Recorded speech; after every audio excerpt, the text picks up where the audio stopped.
சினிமாவில் ஒரு சின்ன கனவோட ஒரு ஆசையோட வந்த ஒருத்தர் இப்போ பலருக்கும் இன்ஸ்பிரேஷனாக மாறி இருக்காரு. எல்லாருடைய ஆசை நாயகனாக ஆகியிருக்காருன்னா அதுக்கு காரணம் தன்னோட காமெடியில் சிரிக்க வச்சு, இமோஷனில் அழ வச்சு, ஆக்ஷனில் தேட்டரை விசில் பறக்க வச்சு, அது எல்லாத்துக்கும் மேலே தன்னோட எளிமையான மனசால் மக்களோட மனசையும் ஜெயிச்சது தான் மிக மிக முக்கியமான காரணம். முக்கியமாக இவர் ஸ்க்ரீனில் மட்டும் ஹீரோ கிடையாது, ஸ்க்ரீனுக்கு பின்னாடியுமே ஒரு மாசான ஹீரோங்க. ரொம்ப தன்மையான மனுஷர். என்றைக்குமே ஒரு ஸ்மைலோடையும் ஒரு அன்பாலையும் நம்மளை வெல்கம் பண்ணுறதுக்கு தயங்கவே மாட்டார். நீங்கள் ஒரு ஃப்ரெண்டாக அவர்கிட்ட பழகினீங்கன்னா ஒரு ஃப்ரெண்டு, ஒரு அண்ணனாக நீங்கள் பழகினீங்கன்னா ஒரு அண்ணன், நீங்கள் ஒரு வெல்விஷராக அவர் இருக்கணும்னு ஆசைப்பட்டீங்கன்னா உங்களை தூக்கி விடுறதுக்கு வர முதல் கை அவருடைய கையாக தான் இருக்கும். என்றைக்குமே ஒரு நல்ல மனுஷன்ப்பா அப்படின்னு நம்ம சொல்கிறதுக்கு தகுதியான ஒரு ஆள் நம்மளுடைய டியரஸ்ட் எஸ்கே அவர்கள். எஸ், இப்போ யாரோட பேருக்காக யாரோட பேச்சுக்காக இங்கே சத்தம் கிழிய போகுதோ, விசில் பறக்க போகுதோ, கிளாப்ஸ் தெரிக்க போகுதோ, மொத்தத்தில் இந்த அரங்கம் அதிர போகிறதோ, அவரோட வருகைக்கான நேரம். எங்கள் ஸ்டைலில் சொல்லணும்னா எங்கள் வீட்டு பிள்ளைனா எம்ஜிஆர், நம்ம வீட்டு பிள்ளைனா வேற யாரு, அண்ணன் சிவகார்த்திகேயன் அவர்களை அரங்கம் நிறைய கைத்தட்டலுடன் மேடைக்கு வாங்க என்று வரவேற்கிறோம்.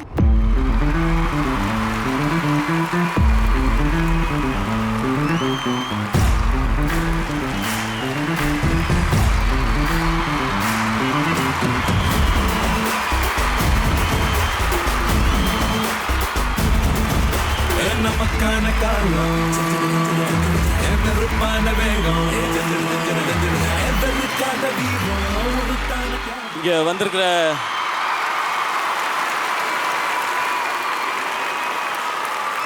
ஃபர்ஸ்ட் என்னுடைய பராசக்தி டீமுக்கு வணக்கம், நன்றி. அப்புறம் இங்கே இருக்கிற ப்ரெஸ் அண்ட் மீடியா, என்னுடைய வெல்விஷர்ஸ், என்னுடைய ஃபேமிலி, நான் உழும்போது கை தந்து எந்திரிக்கும் போது கை தட்டுற என்னுடைய ஃபேன்ஸ் ஆன என் பிரதர்ஸ் அண்ட் சிஸ்டர்ஸ் எல்லாருக்கும் வணக்கம். ஃபஸ்ட்டு பராசக்தியை பற்றி பேசுகிறேன். நான் பராசக்தி பேரே ரொம்ப பவர்ஃபுல்லான பேர். இந்த பேர் எவ்வளோ பவர்ஃபுல்லாக இருக்கோ அவ்வளோ பவர்ஃபுல்லான படம் இந்த படம் பராசக்தி. இது என்னுடைய 25th ஃபிலிமாக அமைஞ்சது எனக்கு ரொம்ப ரொம்ப சந்தோஷமான பெருமையான விஷயம். இதுக்கு காரணமாக இருந்த அத்தனை பேரையும், இதை ஸ்பெஷல் ஆக்குன அத்தனை பேரையும் நான் இங்கே கண்டிப்பாக மென்ஷன் பண்ணணும். நான் கொஞ்சம் டைம் எடுத்துக்குவேன், ஓகே தானே? உங்கள் எல்லாரையுமே 1960ஸ்க்கு கூட்டிகிட்டு போகிற, எல்லாரும் சொல்கிற மாதிரி டைம் ட்ராவல் பண்ணி அந்த உலகத்துக்கு கூட்டிகிட்டு போகிற படம் தான் இந்த வேர்ல்டு. பராசக்தியோட உலகத்தை நீங்கள் எல்லாரும் என்ஜாய் பண்ணணும் அப்படிங்கிறது தான் இந்த ஒட்டுமொத்த டீமோட ஐடியாவுமே. ஸ்டூடெண்ட்ஸ், யூத் எப்போவுமே பவர்ஃபுல். அவங்க எவ்வளவு பவர்ஃபுல்லாக இருந்தாங்கன்னு சொல்கிற படம் தான் இந்த பராசக்தி. இது நிறைய சொல்கிறாங்க, இது இந்த மாதிரி படமாக இருக்கும், இந்த மாதிரி படமாக இருக்கும்னு. அது எதையுமே நீங்கள் காதில் வாங்கிக்காதீங்க.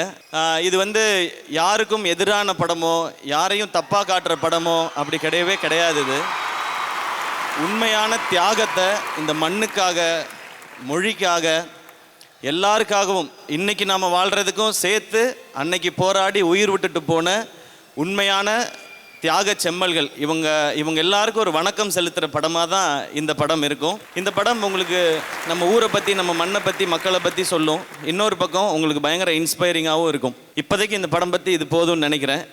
மேம் சொன்ன மாதிரி இதுக்கப்புறம் இந்த ட்ரெய்லரும் இந்த படமும் இதை பற்றி இன்னும் நிறையா பேசும். பட் இந்த படத்தில் நான் நடிக்க வந்தது ரொம்ப இன்ட்ரெஸ்டிங்கான ஒரு ஸ்டோரி. அது கொட்டுக்காளி பார்க்குறதுக்காக மேம் வந்திருந்தாங்க. அருண் விஸ்வா அவருடைய ஆஃபீஸில் தான் அந்த படம் பார்த்தாங்க. அந்த படம் பார்த்துட்டு அந்த படத்தை அப்ரிஷியேட் பண்ண பிறகு அவங்க இப்போ நெக்ஸ்ட் ஒரு ப்ராஜெக்ட் பண்ணலான்னு, அருண் இதெல்லாம் ரொம்ப நாளாக முன்னாடியே பேசிகிட்டே தான் இருந்திருக்காரு மேம் கூட. அப்போ மேம் ஒரு ஐடியா இருக்குது அப்படின்னு சொல்லி சொன்னாங்க. அது ஒரு லவ் ஸ்டோரி. நான் அவங்க ஒரு ஐடியா சொல்ல போகிறாங்கன்னொன்னே இன்னும் கொஞ்சம் பெரிய படமாக ஏதாவது இருக்கும் அப்படின்னு நான் யோசித்தேன். நான் அது சொல்லிட்டு மேம் இந்த கதை சூப்பராக இருக்குது மேம், வேறு ஏதாவது இன்னொரு ஐடியா இருக்குது, இதை கேளுங்க அப்படின்னு சொல்லிட்டு ஐடியா மட்டும் சொன்னாங்க.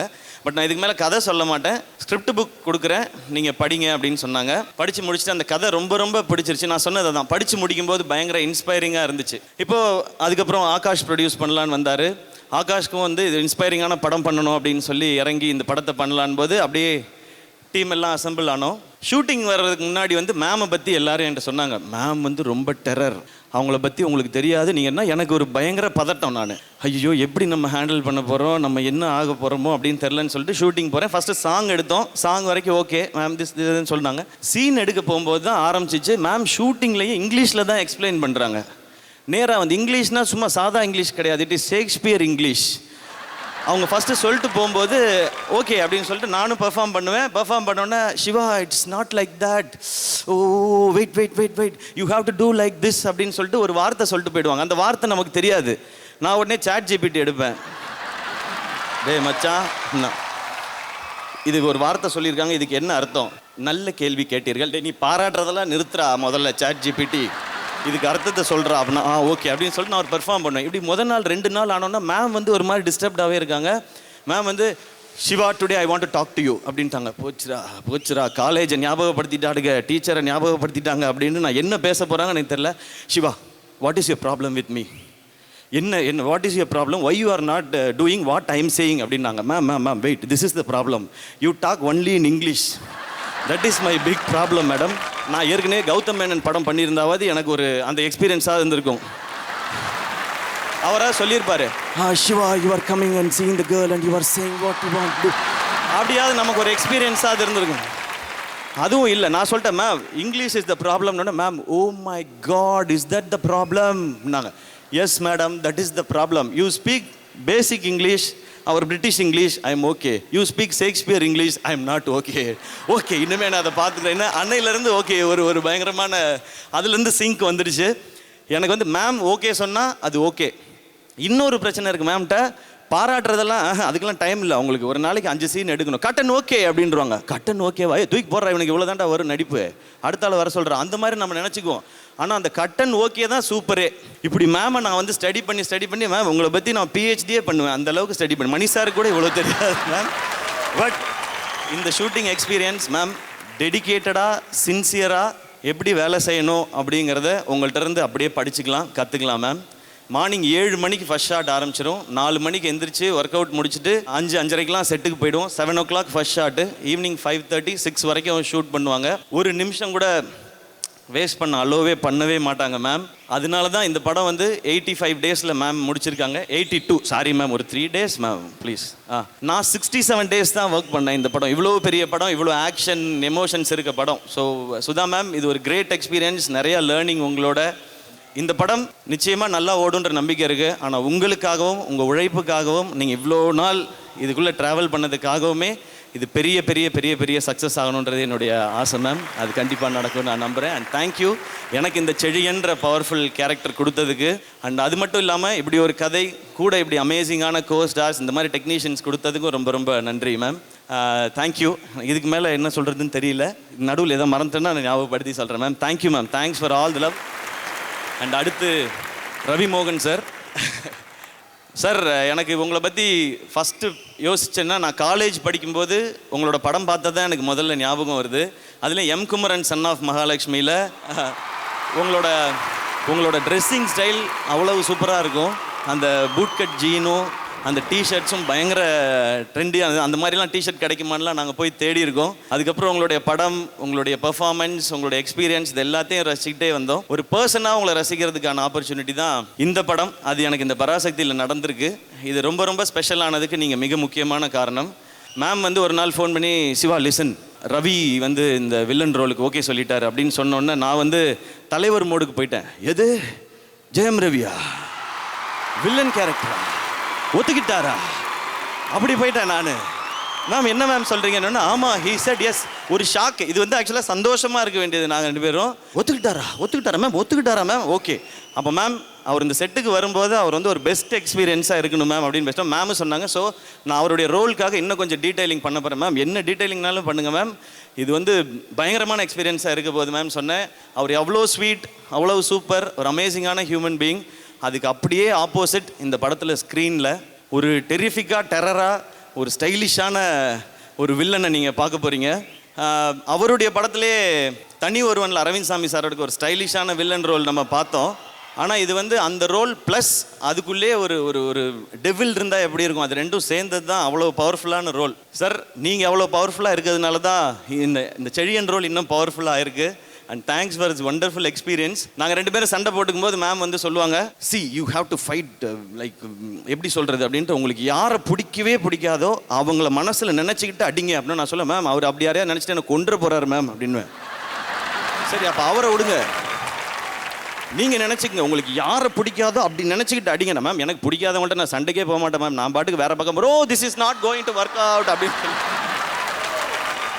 Siva why are you doing like this ma'am. அதெல்லாம் வேணாம், உங்களுக்கு பயங்கரமான இப்போ ஒரு சண்டை இருக்கும், நீங்கள் போய் உட்காருங்க மேம் சொல்லிட்டு நாங்கள் 2 பேர் பேசிக்குவோம். அவர் சொல்லுவார் சிவா இப்படி பண்ணிக்கலாமா இப்படி பண்ணிக்கலாமான்னு. அந்த சண்டையில் அவர் ஒரு அடி அடிச்சாரு, நான் ஒரு அடி அடித்தேன். ஆனால் அந்த அடியில் தான் எங்கள் பாண்டிங் இன்னும் கொஞ்சம் க்ளோஸ் ஆகிடுச்சுன்னு நினைக்கிறேன். தேங்க்யூ சார் இந்த அமேசிங்கான எக்ஸ்பீரியன்ஸ்க்கும் இந்த ஒண்டர்ஃபுல் வேர்ட்க்கும். உங்களை அவ்வளோ படத்தில் நான் ஸ்க்ரீனில் ரசிச்சிருக்கேன், பக்கத்தில் அதை விட ஜாஸ்தி ரசிச்சிருக்கேன் சார். இந்த படம் எல்லாருக்கும் ஸ்பெஷலாக இருக்கும், அதில் நீங்கள் பார்ட் ஆனதுனால இது extra special. Thank you sir. And my dear brother Atharva, Chinnadurai role வந்து ஸ்கிரிப்டில் படித்ததுக்கப்புறம் இது யார் நடிக்க போகிறாங்க, இது ரொம்ப லக்கியான ஒரு பர்சன் தான் இது கிடைக்க போகுதுன்னு நினச்சிட்டு இருந்தேன். இது அதர்வா வந்து நடித்தார். இப்போ அந்த போர்ஷனை பார்க்கும்போது வெல் டிசர்விங் அப்படின்றது தோணுது.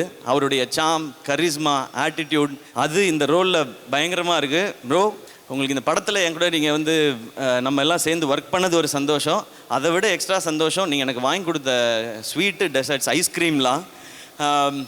ஷூட்டில் வந்து இன்றைக்கி நம்ம வந்து சாப்பிட்லான்னு சொல்லிட்டு ஐஸ்கிரீம் சாப்பிட்லான்னு சொல்லுவார். நான் வந்து ஓகே ஒரு நாள் சீட் டே போல் அப்படின்னு சொல்லி ஐஸ்கிரீம் சாப்பிடுவோம். செகண்ட் டேவும் அதே மாதிரி ஒரு இன்றைக்கும் ஐஸ்கிரீம் இருக்குது, கேக் இருக்கும் பாரு. ஓகே இது சீட் வீக் அப்படின்னு நினச்சி அது சீட் மந்த், சீட் ஷெட்யூல் வரைக்கும் போயிடுச்சு.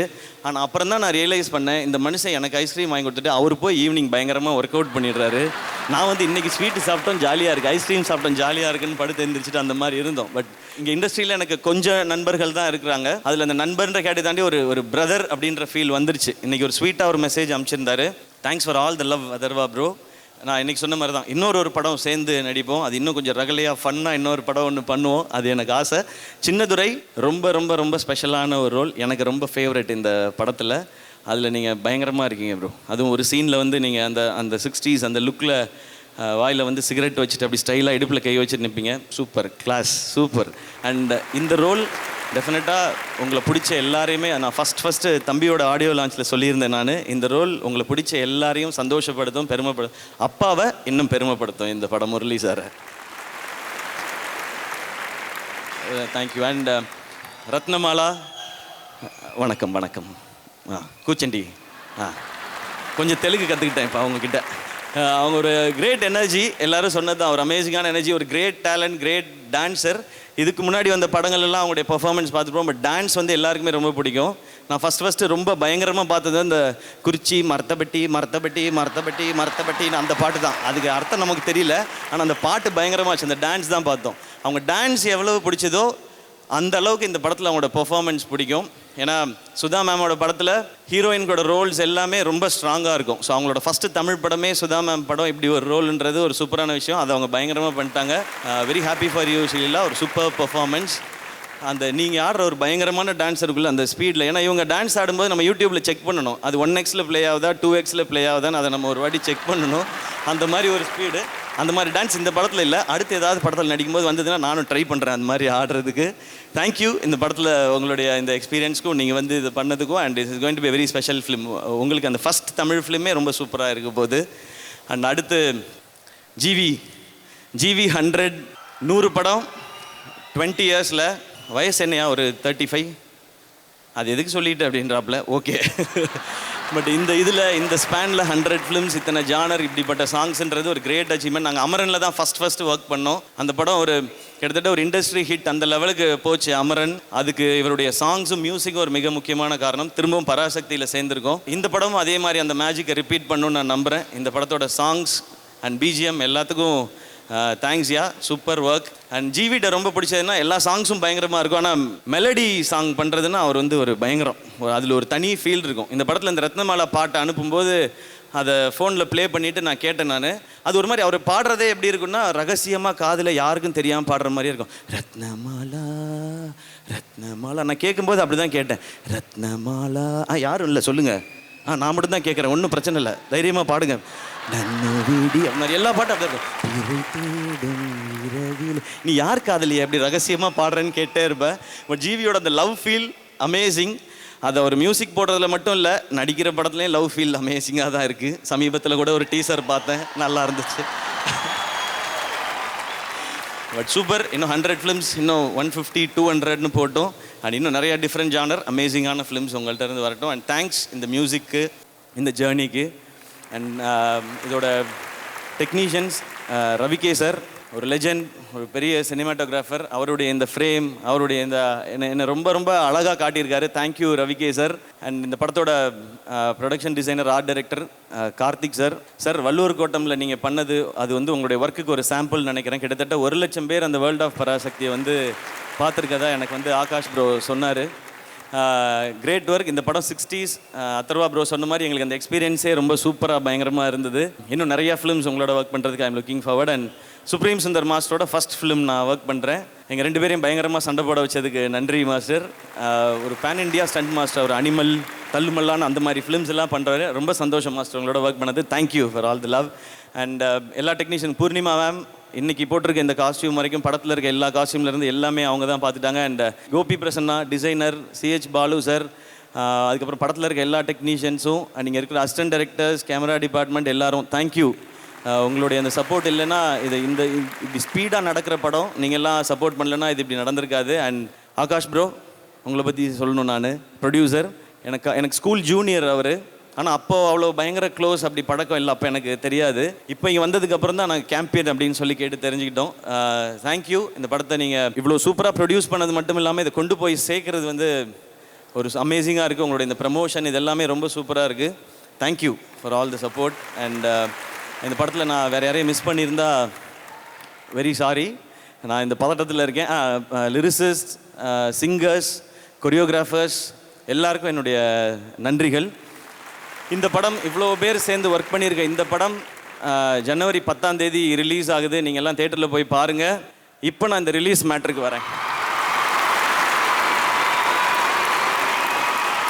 இந்த படம் வந்து ஃபஸ்ட்டு ஆரம்பிக்கும் போது ஆகாஷ் சொன்னது வந்து, அண்ணே இது வந்து நம்ம டிசம்பரில் ஷூட் ஆரம்பிக்கிறோன்னே, அதுக்கப்புறம் நம்ம படம் வந்து முடிச்சிருவோம். ஸோ மேம்கிட்டையும் நான் பேசிட்டேன். படம் வந்து நம்ம தீபாவளிக்கு கொண்டு வரலாம், இல்லை அக்டோபர் கொண்டு வரலாமான்னு ஃபஸ்ட்டு டிஸ்கஸ் பண்ணோம். அப்போ அவர் சொன்னார், இல்லை அக்டோபரில் வந்து விஜய் சாரோட படம் டேட்டு போட்டாங்க, அதனால அப்போ வேண்டாம். ஜான்வரி பொங்கல் யாருமே அனௌன்ஸ் பண்ணல, நம்ம அதை லாக் பண்ணிவிடுவோம். ஏன்னா இங்கே நம்ம ஊரில் 10 நாள் லீவ் இருக்குது, அதை லாக் பண்ணி தானே நான் ஃபுல்லாக ஒர்க் பண்ண போகிறேன்னாரு. சூப்பர் ப்ரோ, நீங்கள் அது உங்களுடைய கால், நீங்கள் தான் ப்ரொடியூசர், சூப்பர் ஓகே அப்படின்னு சொல்லி டிசைட் பண்ணியாச்சு. அதுலேருந்து சில நாள் கழித்து விஜய் சாரோட படம் ஜனநாயகன் வந்து டேட் வந்து பொங்கலுக்கு வருதுன்னு சொல்லி ஒரு அனௌன்ஸ்மெண்ட் வந்துச்சு. நான் உடனே ஐயோ இது பொங்கலுக்கு வருது அப்படின்னு சொல்லிட்டு நான் டக்குன்னு ஆகாஷ் ப்ரோ கால் அடித்தேன். ப்ரோ இந்த மாதிரி அனௌன்ஸ்மெண்ட் பார்த்தீங்களா? ஆமாண்ணே, அவங்க வந்து சேஞ்ச் பண்ணியிருக்காங்க அப்படின்னு சொன்னாங்க.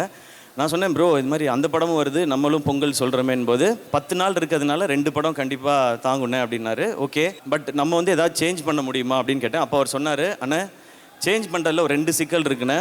ஒன்று, நம்ம எல்லா இன்வெஸ்டர்ஸ் இது சுற்றி இருக்க பிஸ்னஸ் எல்லாமே ஜான்வரின்னு சொல்லி தான் நம்ம வந்து இது எல்லாத்தையுமே பேசி பண்ணியிருக்கோண்ணே. இன்னொன்று, அதுக்கப்புறம் தள்ளினா ஏப்ரல் மேலே தானே பண்ணணும், அந்த டைம் எலெக்ஷன்ஸ் இருக்குண்ணே, அப்போ இது வேணாண்ணே, நமக்கு வேறு வழி இல்லைண்ணே, இந்த டைம் தான் பண்ணணும்னு சொன்னார். அப்போ பணம் போடுற அவங்க வந்து ஒரு பிஸ்னஸ்ஸு எல்லார்ட்டையும் பேசி ஒரு டெசிஷன் எடுத்து ஓகே இது பண்ணுறான்னு சொன்னாங்க.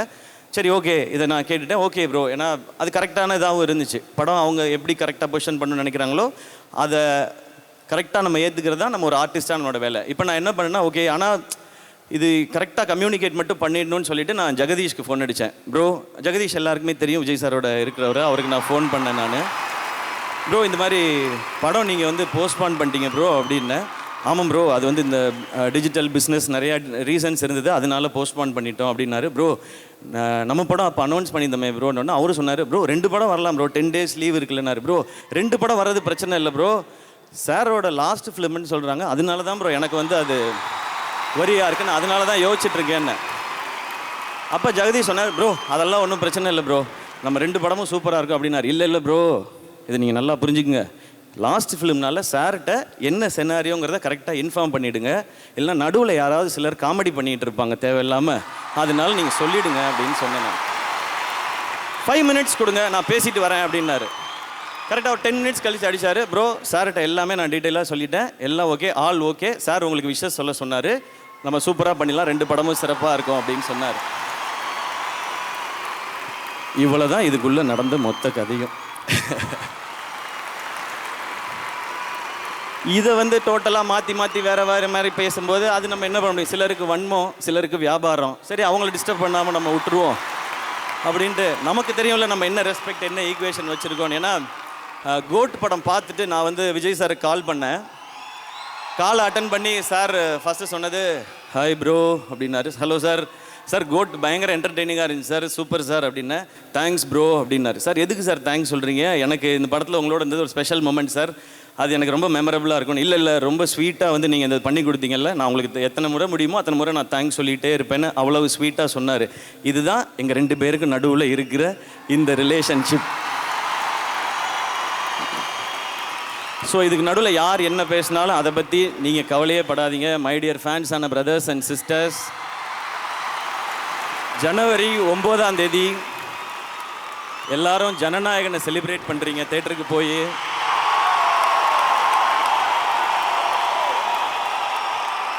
முப்பத்தி 3 வருஷம் இண்டஸ்ட்ரியில் நம்மளெல்லாம் என்டர்டெயின் பண்ண ஒருத்தர் லாஸ்ட் ஃபிலிம்னு சொல்லியிருக்காரு. அதை 9ஆம் தேதி என்டர்டெயின் பண்ணுறோம், அதை போய் நம்ம செலிப்ரேட் பண்ணுறோம்.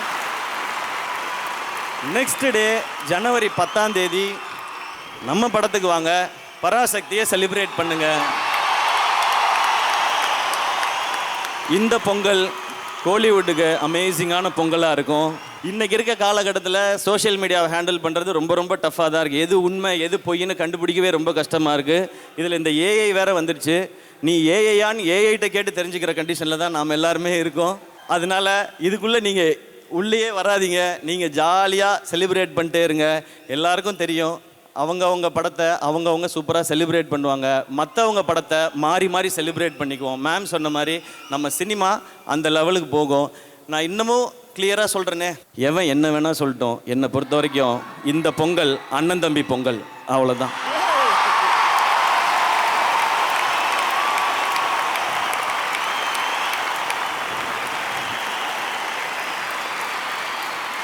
ஸோ எல்லாருக்கும் கிளியராக புரிஞ்சுதா? ஓகே. இப்போ நான் ஏன் பிரதர்ஸ் அண்ட் சிஸ்டர்ஸ்கிட்ட பேசுகிறதுக்கு வரேன். நீங்கள் எல்லோரும் இதை 25th ஃபிலிம்னு செலிப்ரேட் பண்ணுறீங்க. உங்கள் எல்லாருக்கும் இது 25 ஃபிலிம்ஸ்னு ஒரு பெரிய சந்தோஷம் இருக்குது. எனக்கும் அது சந்தோஷமான விஷயம், பெருமையான விஷயம். ஆனால் நான் 25 ஃபிலிம்ஸுன்றதை பார்க்கல.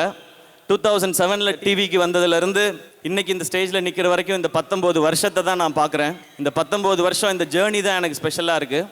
நான் கொஞ்சம் பின்னாடி போய் அதை மட்டும் பேசிடுறேன், ஒரு 10 மினிட்ஸ் மட்டும் எடுத்துக்கிறேன். காலேஜ் படிச்சுட்டு இருந்த டைம் எல்லாருக்கும் தெரியும், சடனாக ஒரு நாள் அப்பா இறந்து போயிட்டாங்க. அப்பாவுடைய உடம்பை வந்து அந்த பாக்ஸில் வச்சுருக்கும்போது ஒரு மிட் நைட்டில் நான் முன்னாடி நின்றுட்டுருக்கேன். அப்போ அம்மா பக்கத்தில் நின்று அழுறாங்க. அப்போ அவங்க சொன்னது வந்து, ஏங்க இங்கே பாருங்கள் தம்பி நிற்கிறான், அவனுக்கு இனிமேல் யாருங்க இருக்கா, அவன் என்னங்க பண்ணுவான், நீங்கள் பாட்டுக்கு இப்படி விட்டுட்டு போயிட்டீங்களே, அவன் என்னங்க பண்ணுவான்னு சொல்லி கேட்டாங்க. அன்னைக்கு அது மைண்டில் ஸ்ட்ராங்காக நின்றுடுச்சு. நம்ம என்ன பண்ணுவோம் இங்கே, நம்ம இந்த உலகத்தில் நமக்கு ஏதாவது வேணும்னா யார்கிட்ட கேட்போம், என்ன பண்ண போகிறோன்னு தெரியலையேன்னு சொல்லி அன்னைக்கு தோணுதான் ஏதாவது ஒரு ஐடென்டிட்டியை க்ரியேட் பண்ணணுமேனு. எனக்கு ஒரு திறமை இருக்கதான் நான் நம்பினேன், மிமிக்ரி கொஞ்சம் வரும், இதை வச்சு ஏதாவது பண்ணலான்னு. அதில் ஆடிஷன் அட்டன் பண்ணி டிவியில் செலக்ட் ஆகி ஃபஸ்ட் எபிசோட் டிவியில் வந்தப்போ ஒரு சந்தோஷம். நம்மளை எல்லாரும் டிவியில் பார்த்துருப்பாங்களே அப்படின்னு சொல்லி நான் ஒரு மாலில் போய், சிட்டி சென்டர் மால் இருக்குங்க, அங்கே போய் உட்காந்துட்டு எவ்வளோ பேருக்கு என்ன தெரியுதுன்னு நான் செக் பண்ணிகிட்டே இருந்தேன். இவங்க என்ன பார்க்குறாங்களா, என்ன ரெக்கக்னைஸ் பண்ணுறாங்களா, என் முகம் தெரியுதா, என் பேரை சொல்லி கூப்பிடுறாங்களா அப்படின்னு சொல்லி. நிறைய பேருக்கு தெரியல, ஏன்னா ஒரு எபிசோடு தான் வந்திருக்கு, எல்லாரும் பார்த்துருக்குன்னு அவசியம் இல்லை. அப்போ 2 பசங்க வந்தாங்க. அண்ணா நீங்கள் வந்து நேற்று டிவியில் வந்தீங்களா, சூப்பராக மிமிக்ரி பண்ணிங்கண்ணா, உங்கள் பேர் தெரிலண்ணா ஆனால் சூப்பராக பண்ணிங்கண்ணான்னு கை கொடுத்தாங்க. அப்புறம் ஒரு பையன் வந்து ஆட்டோகிராஃப் வாங்கினான். அதில் எனக்கு எப்படி ஆட்டோகிராஃப் போடணும்னு தெரியல, என் பேரே எழுதிட்டேன் சிவகார்த்திகேயன், ஏன்னா யாருக்கும் என் பேர் தெரியலன்னு சொல்லி. ஆனால் அன்றைக்கி நைட்டு வந்து ஒரு பயங்கரமான ஃபீல், லைஃப்பில் ஏதோ பெருசாக அச்சீவ் பண்ணிட்டோம், நம்மளை 3 பேருக்கு தெரியுது ஆட்டோகிராஃப் வாங்குறாங்கன்னு சொல்லி. அன்றைக்கி எதிர்நீச்சல் படத்தில் நான் மொட்டை மாடியில் டான்ஸ் ஆடிட்டு இருப்பேன்ல தூங்காமல், அந்த மாதிரி நான் டான்ஸ் ஆடிட்டு இருந்தேன். அப்போ இவ்வளோ பேருக்கு, இன்னும் நிறையா பேருக்கு தெரியணும்னா என்ன செய்யணும், எவ்வளோ வேலை கிடைக்குதோ அவ்வளோத்தையும் பண்ணணும், இன்னும் நல்லா என்டர்டெயின் பண்ணணும்னு சொல்லி ஓடிக்கிட்டே இருந்தேன். அப்புறம் கரெக்டாக நிறைய எபிசோட் பண்ண பிறகு வாகைஸோட ஆடியோ லான்ச் பார்த்து பாண்டராஜ் சார் எனக்கு அந்த முதல் படம் மெரினா வாய்ப்பை கொடுத்தாங்க. அந்த மெரினா படம் பார்க்கும்போது ஃபஸ்ட் டே ஸ்க்ரீனில் வரும்போது, இப்போ நமக்கு யாராவது நம்மளை பார்க்குறாங்களா, கை தட்டுறாங்களா, எல்லாருக்கும் தெரியுதா, கிளாப் பண்ணுவாங்களான்னு பார்த்துட்டே இருந்தேன். ஃபஸ்ட்டு ஃப்ரேமில் காட்டும்போதே தேட்டரில் எல்லாரும் கிளாப் பண்ணாங்க. அன்றைக்கி ரொம்ப எமோஷ்னல் ஆகிடுச்சு. அப்போ தான் நான் உணர்ந்தேன், டிவியில் இவ்வளோ நாள் பார்த்த வேலை நமக்கு ஒரு இடத்த கொடுத்துருக்கு அப்படின்னு சொல்லி. அப்போ இன்னும் உழைக்கணும்னு பயங்கரமாக உழைச்சிக்கிட்டே இருந்தேன். படங்கள் ஹிட் ஆச்சு, அப்போ தான் ரியாலிட்டியும் ஹிட் ஆச்சு. வாழ்க்கை ஜாலியாக ஹாப்பியாகவே இருந்துடாதுன்னு அந்த டைமில் சில எதிர்ப்புகள். இங்கே இருந்த சில ஹீரோஸ் அவங்க செஞ்ச சில எதிர்ப்புகள், சில ப்ரொடியூசர்ஸ், அசோசியேஷன், கவுன்சில்னு அப்படியே கார்னர் பண்ணும்போது எனக்கு என்ன பண்ணணும்னு தெரியல. அம்மா கேட்ட அந்த கேள்வி திரும்பவும் கேட்டுச்சு, உனக்கு இங்கே யார் இருக்கா, நீ என்னப்பா பண்ணுவ அப்படின்றது கேட்டுச்சு. எனக்கு தெரிஞ்சது வேலை செய்கிறது, உழைக்கிறது மட்டும்தான். திரும்ப உழைப்போன்னு சொல்லி திரும்ப உழைச்சிக்கிட்டே இருந்தேன். அதுக்கப்புறம் படங்கள் பெருசாச்சு, இன்னும் கொஞ்சம் நிறைய பேருக்கு தெரிய ஆரம்பிச்சு, படங்கள் ஹிட் ஆச்சு. அப்புறம் இப்போ சிச்சுவேஷன் சோஷியல் மீடியா ஃபுல்லாக பயங்கரமான அட்டாக், ஒரு பெய்டு சைபர் அட்டாக், ஒரு அஜெண்டா ஃபிக்ஸ் பண்ணி எதையாவது ஒன்று சொல்லிக்கிட்டே இருக்குது. அது இந்த முறை கொஞ்சம் எக்ஸ்ட்ரா போய் ஃபேமிலி ஏற்றுட்டுற அளவுக்கும் வந்து நின்றுச்சு. இப்போ திரும்பவும் அந்த கேள்வி, அம்மா கேட்ட அதே கேள்வி, யார் இருக்கா உனக்கு தம்பி, நீ என்ன பண்ணுவ, இவன் என்னங்க பண்ண போகிறான், அவனுக்கு யார் இருக்கான்னு. ஆனால் இன்னைக்கு அம்மா இன்னைக்கு உங்கள்கிட்ட சொல்லணும்னு தோணுதுமா, இங்கே உன் பையனுக்கு இவ்வளோ பேர் இருக்காங்க.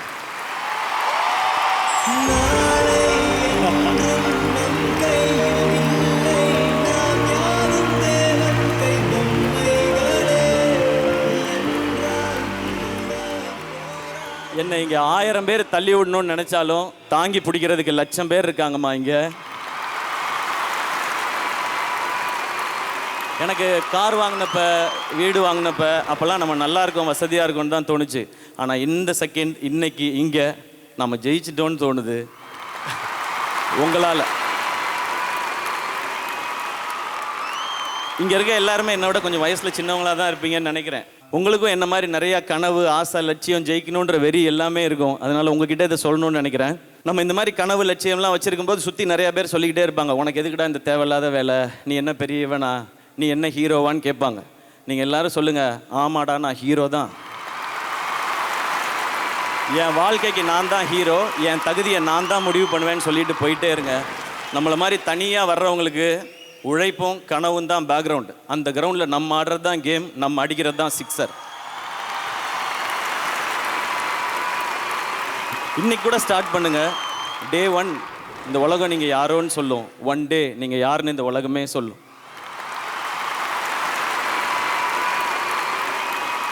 இப்போ நான் சொல்கிறதெல்லாம் என்னை பிடிச்சவங்களுக்கு நம்ம அண்ணன் இப்படி வந்துட்டாரு, நம்மளும் வந்துட முடியும்னு தோணும். என்னை பிடிக்காதவங்களுக்கு இவனே வந்துட்டான், நம்ம வர முடியாதான்னு தோணும். எப்படியோ நான் சொல்ல நினைக்கிறது போய் ரீச் ஆனால் போதும். எனக்கு லாஸ்ட்டாக ஒன்றே மட்டும் சொல்லிக்கிறேன், நம்ம நல்லா இருக்கணும்னு நினச்சி நம்மளை விமர்சனம் பண்ணுறவங்கள சீரியஸாக எடுத்துக்கங்க.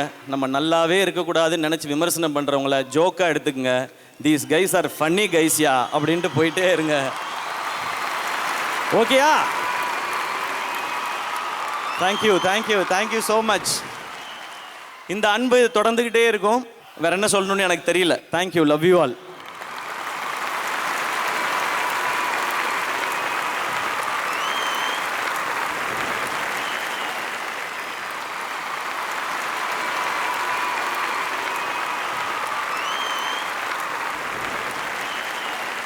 அத்தனை பேரும் அந்த அன்பை இங்கிருந்து கொடுத்துட்டே இருக்கணும்னு ஆசைப்படுறோம். ஆனால் ஒரு 2 கேள்வி மட்டும் உங்ககிட்ட கேட்கலாம். இன்னும் இருக்கா? ஓகே, 2 கேள்விண்ணே. 19 வருட பயணம், 25வது படம், நிறைய விஷயங்கள் பார்த்துருப்பீங்க, நிறைய விஷயங்கள் நீங்கள் தாண்டி வந்து நாங்களும் பார்த்துருக்கோம். இதில் நீங்கள் ஒரு பெரிய லேர்னிங்காக எதனா பார்க்குறீங்க? இல்லை, 19 வருஷம் அப்படின்னா அதில் நிறையா இருக்குது கற்றுக்கிட்டது. எனக்கு என்ன சொல்லணும்னு தெரியல. ஒன்று மட்டும்தான் தோண்டிகிட்டே இருக்குது, நமக்கு முன்னாடி போனவங்களோட பாதையை பாடமாகவும் நமக்கு பின்னாடி வர்றவங்களுக்கு ஒரு பாலமாகவும் இருக்கணும்னு மட்டும் தோணிக்கிட்டே இருக்குது. அப்படி தான் இருப்பேன்னு நான் நம்புகிறேன். நான் ஒன்று கேட்கவா? கொஞ்சம் ஈஸியாக. ஓகே. பராசக்தி 1952 வந்து ஒரு கல்ட் கிளாசிக், சிவாஜி சார் நடித்தது. அதுக்கப்புறம் சிவாஜி படம் நம்மளுடைய தலைவர் ரஜினிகாந்த் அவர்களுடைய படத்தில் ஒரு முக்கியமான மொமெண்ட்டில் ஒரு டயலாக் சொல்லுவாங்க, பராசக்தி ஹீரோடா அப்படின்ட்டு. இன்னைக்கு நீங்கள் பராசக்தியோட ஹீரோவாக நிற்கிறீங்க. இந்த ஒரு டைட்டில், இந்த டைட்டில் எப்போவுமே அவங்களோட தான். அவங்க ஆசீர்வாதம் மட்டும் எனக்கு இருக்குன்னு நான் நம்புகிறேன். எனக்கு அது போதும். ஒன்று மட்டும் சொல்லிக்குவேன், இந்த பராசக்தி அவங்களுக்கும் மரியாதை செலுத்துகிற படமாக தான் இருக்கும். சூப்பர்ண்ணே. ஃபஸ்ட்டு ஸ்டார்டிங்கில் காமெடி படங்கள், அதுக்கப்புறம் கொஞ்சம் கொஞ்சம் லவ் ஃபிலிம்ஸ் பண்ண ஆரம்பிச்சிங்க, அதுக்கப்புறம் ஃபேமிலி என்டர்டெய்னராக படங்கள் பண்ணிங்க, அதுக்கப்புறம் ஆக்ஷன் உள்ளே எட்டி பார்த்து அதில் ஒரு கலக்கு, அப்புறம் ஆக்ஷன்லேயே நேஷனுக்கு ரீச் ஆகிற மாதிரி இந்தியன் ஆர்மி வரைக்கும் டச் பண்ணோம். இப்போது அரசியல் படம் பண்ணியிருக்கீங்க. அடுத்து இல்லை நீங்கள் என்ன கேட்க போறீங்க தெரியுது. வேணாம். நம்ம வேலை நடிக்கிறது, நம்ம நடிச்சுக்கிட்டு மட்டும் இருப்போம். நமக்கு அது மட்டும் தான் கரெக்டாக வரும்னு நான் நம்புகிறேன். நம்ம எல்லா ஜானர்ஸ் இந்த மாதிரி ஃபிலிம்ஸும் பண்ணணும். அதுதான் நம்ம கிட்ட இருக்குது. நம்மளை இன்னும் பெட்டர் பண்ணிக்கணும். நிறையா ஜானர்ஸ் பண்ணணும், என்டர்டெயின் பண்ணணும். அதான் அப்பப்போ நம்ம சொசைட்டி பேஸ் பண்ண சீரியஸ் ஃபிலிம்ஸும் நம்ம பண்ணுவோம். அந்த மாதிரி வரும்போது சில விமர்சனங்கள் வரும். பட் அதை நான் எடுத்துக்கல. ஏன்னா அமரன் வரும்போது இது இவங்களுக்கு ஆதரவான படமாக இருக்குது அப்படின்னு சொன்னாங்க. இப்போ பராசக்தி வரும்போது இது இவங்களுக்கு ஆதரவான படமாக இருக்குன்னு சொன்னாங்க. நம்ம யாருக்கும் ஆதரவும் இல்லை, எதிர்ப்பும் இல்லை. நம்ம வேலை நடிக்கிறது, நடிச்சுக்கிட்டே இருப்போம். ஏன்னா இங்கே இருக்கிற எல்லா அரசியல் கட்சிகள்லேயும் டெஃபினட்டாக நம்ம ரசிகர்கள் இருப்பாங்க. எனக்கும் எல்லா பார்ட்டிலையும் ஃப்ரெண்ட்ஸும் இருக்கிறாங்க. அதனால நம்ம நடிகராகவே தொடருவோம். இன்னும் கற்றுக்க வேண்டியது, செய்ய வேண்டியது நிறைய இருக்குது. பதில் தெளிவாக கிடச்சிருச்சுல்ல? தெளிவான இன்னுமே கேட்க மாட்டீங்கல்ல? Okay, thank you. ஏன்னா என்னை பொறுத்த வரைக்கும் தாய் நாட்டுக்காக ஒரு படம் பண்ணேன், அது அமரன். தாய்மொழிக்காக ஒரு படம் பண்ணியிருக்கேன், அது பராசக்தி. அவ்வளோதான், நான் அப்படி தான் பார்க்குறேன். Thank you, thank you, thank you Vijay bro, thank you Angeline, always amazing. இங்கே வந்திருக்க என்னுடைய fans and brothers and sisters எல்லாரும் சாப்பிட்டு போங்க, பத்திரமா வீட்டுக்கு போங்க. ஊருக்கு போகிறவங்க போயிட்டு தகவல் சொல்லி விடுங்க. உங்களுக்கு நான் இருக்கேன், எனக்கு நீங்கள் இருக்கீங்க. நமக்கு நம்ம கும்பிடுற கடவுள் இருக்காரு. எல்லாம் சிறப்பாக நல்லபடியாக நடக்கும். எல்லாருக்கும் ஹாப்பி நியூ இயர் 2026 அண்ட் எல்லாருக்கும் பொங்கல் நல்வாழ்த்துக்கள். நன்றி, லவ் யூ ஆல். நமக்கான காலம்